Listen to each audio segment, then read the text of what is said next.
Maka pencirian gerakan akhir zaman yang sesuai dengan sunnah Nabi, sesuai dengan ajaran Al-Imam Al-Mahdi, itu yang bergeraknya Al-Mahdi, orang yang hatinya diberi petunjuk oleh Allah Subhanahu wa ta'ala.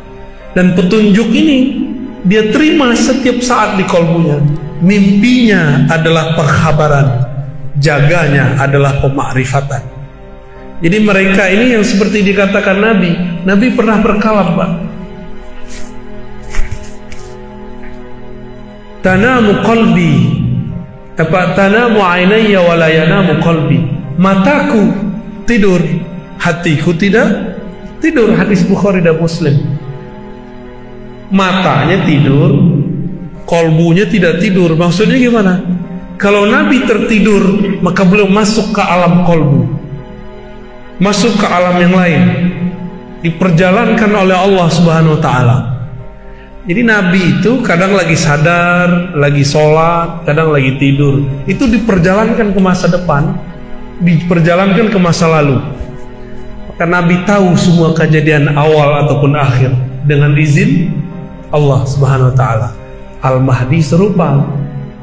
Maka Al-Mahdi itu sekarang, Pak, kalau beliau sudah ada, kalau loh Pak ya, pasti sudah dikabarkan Allah lewat mimpinya, lewat tidurnya, lewat jaganya, ilham-ilham yang dia terima, apa yang akan terjadi 3 tahun ke depan, 7 tahun ke depan, 10 tahun ke depan, 13 tahun ke depan, udah dikabari. Corona ini pasti dia sudah dikabari. Cuma jangan ketipu, di sini ada Mahdi teri ya. Dia juga ngaku-ngaku dikasih tahu. Padahal diketahuinya baru sebulan sebelum, setahun sebelum. Kalau Al-Mahdi dari kecilnya udah dikasih tahu. Waktu dibedah dadanya oleh malaikat, itu dia sudah kasih tahu langsung semua kejadian itu. Makanya Nabi Muhammad waktu diusir dari Taif, beliau balas gak? Karena beliau sudah diperlihatkan itu dulu di masa kecilnya. Waktu beliau SAW pergi ke Mekah, ditahan di Hudaybiyah, cuma 10 atau 15 kilo lagi masuk Mekah, ditahan. Beliau berontak gak? Enggak, karena beliau sudah diperlihatkan oleh Allah Subhanahu wa ta'ala. Maka gerakan Al-Mahdi itu bukan gelosok-gelosok, bukan gerakan emosional. Gerakannya penuh ketenangan, santai, tapi ada kemantapan dalam keyakinan, kuat dalam mental. Bangun mental kuat aja udah susah orang hari ini ya. Tanya aja para ustadz itu takutnya bukan sama istri, Pak, sama jamaah. Cuma kalau ketemu canda-candanya takut sama istri, mau jadi wali, takut sama istri, itu candanya ustadz tuh. Tapi takutnya para dai itu sama jamaahnya. Takut apa? Takut ditinggal jamaah. Itu mental ustadz tuh harus dibanting gitu. Yang harus takut jamaah sama ustadz atau ustadz sama jamaah? Jamaah yang takut ditinggal ustadznya, jangan ustadz takut ditinggal jamaahnya. Salat suruhnya ntar aja Pak ya. Ngaji lebih afdol atau salat suruh? Serius? Wah, antum lolos. Ngaji satu bab sama dengan sholat 100 rakaat atau 1000 rakaat. Cuma orang nggak ngerti, dia kejar tuh yang 2 rakaat ya. Antum nggak sholat suruh pun habis ini nggak apa-apa, Pak. Udah sama kayak 100 rakaat, udah sama kayak 1000 rakaat. Maka jangan heran nih para ustadz kadang-kadang kalau udah selesai suruh dia langsung pergi, karena keberkahan 1100 rakaat udah di tangannya. Kok bisa? Sholat 2 rakaat pasti ikhlas nggak? Bisa riya? Bisa riya. Tapi antum kalau ngaji pasti sahih qalbunya. Dari tadi sadar nggak kakinya kesemutan? Nggak kesemutan. Hebat nggak tuh? Coba wiridan zikir, kita kasih wirid 500 aja. Baru 1 putar tasbih lama amat ini. Emang nggak ada zikir lebih gampang? Enggak. Tapi kalau ngaji Pak nggak ada. Tahu-tahu udah syuruh ya. Karena kajiannya pendek sekali, kita pindah topik langsung ke Dajjal ya. Jadi Imam Mahdi clue-nya tadi Dia bergerak dengan hidayah dari Allah, bukan tebak-tebakan, bukan emosi, bukan pakai ro'yu, bukan pakai kendaraan partai politik, Pak. Maka nggak ada gerakan kemahdian itu anti politik, anti negara, berontak tuh nggak ada. Gerakan Al-Mahdi itu tidak ada menghancurkan satu negara, nggak ada. Nanti negara udah hancur semua baru dia muncul, itu di hadisnya.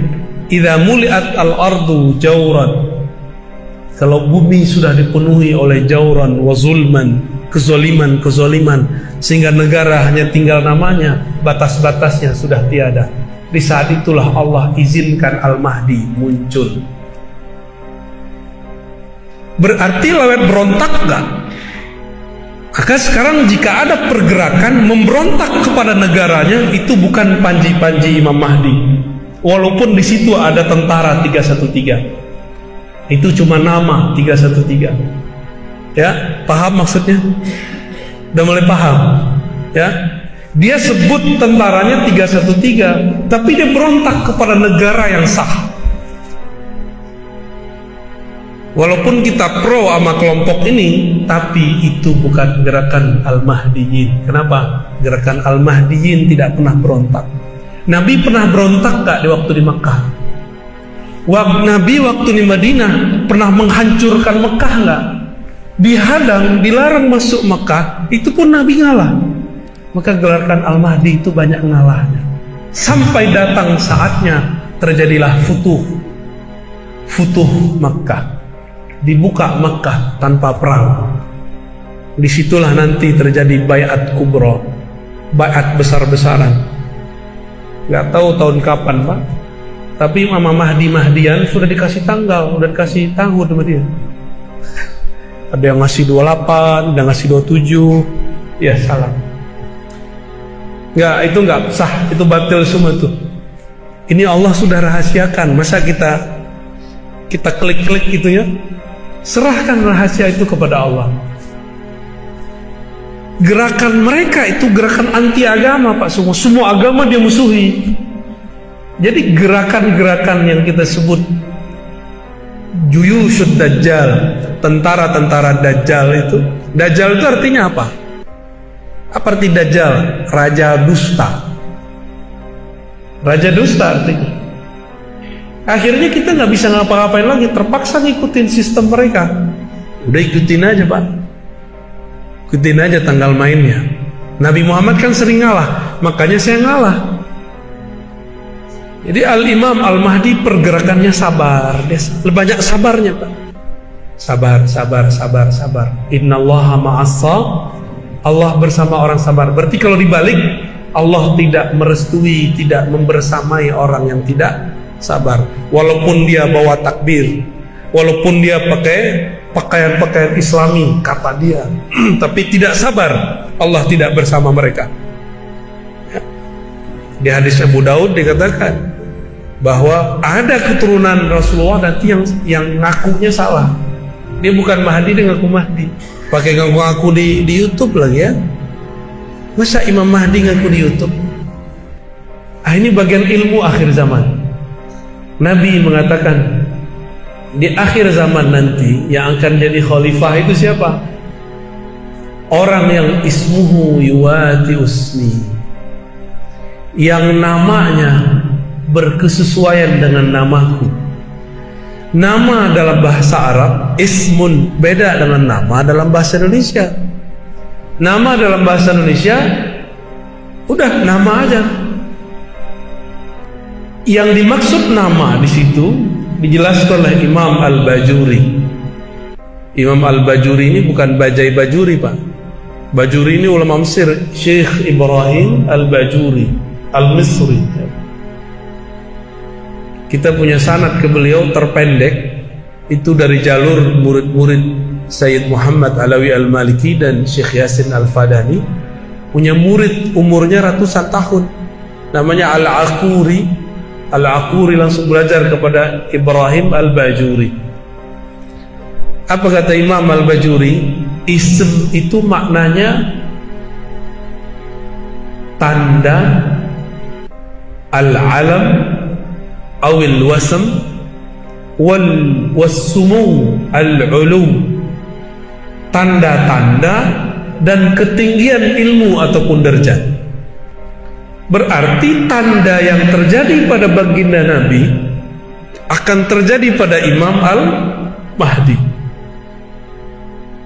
Ketinggian ilmu yang ada pada Nabi akan diberikan kepada Al-Imam Al-Mahdi.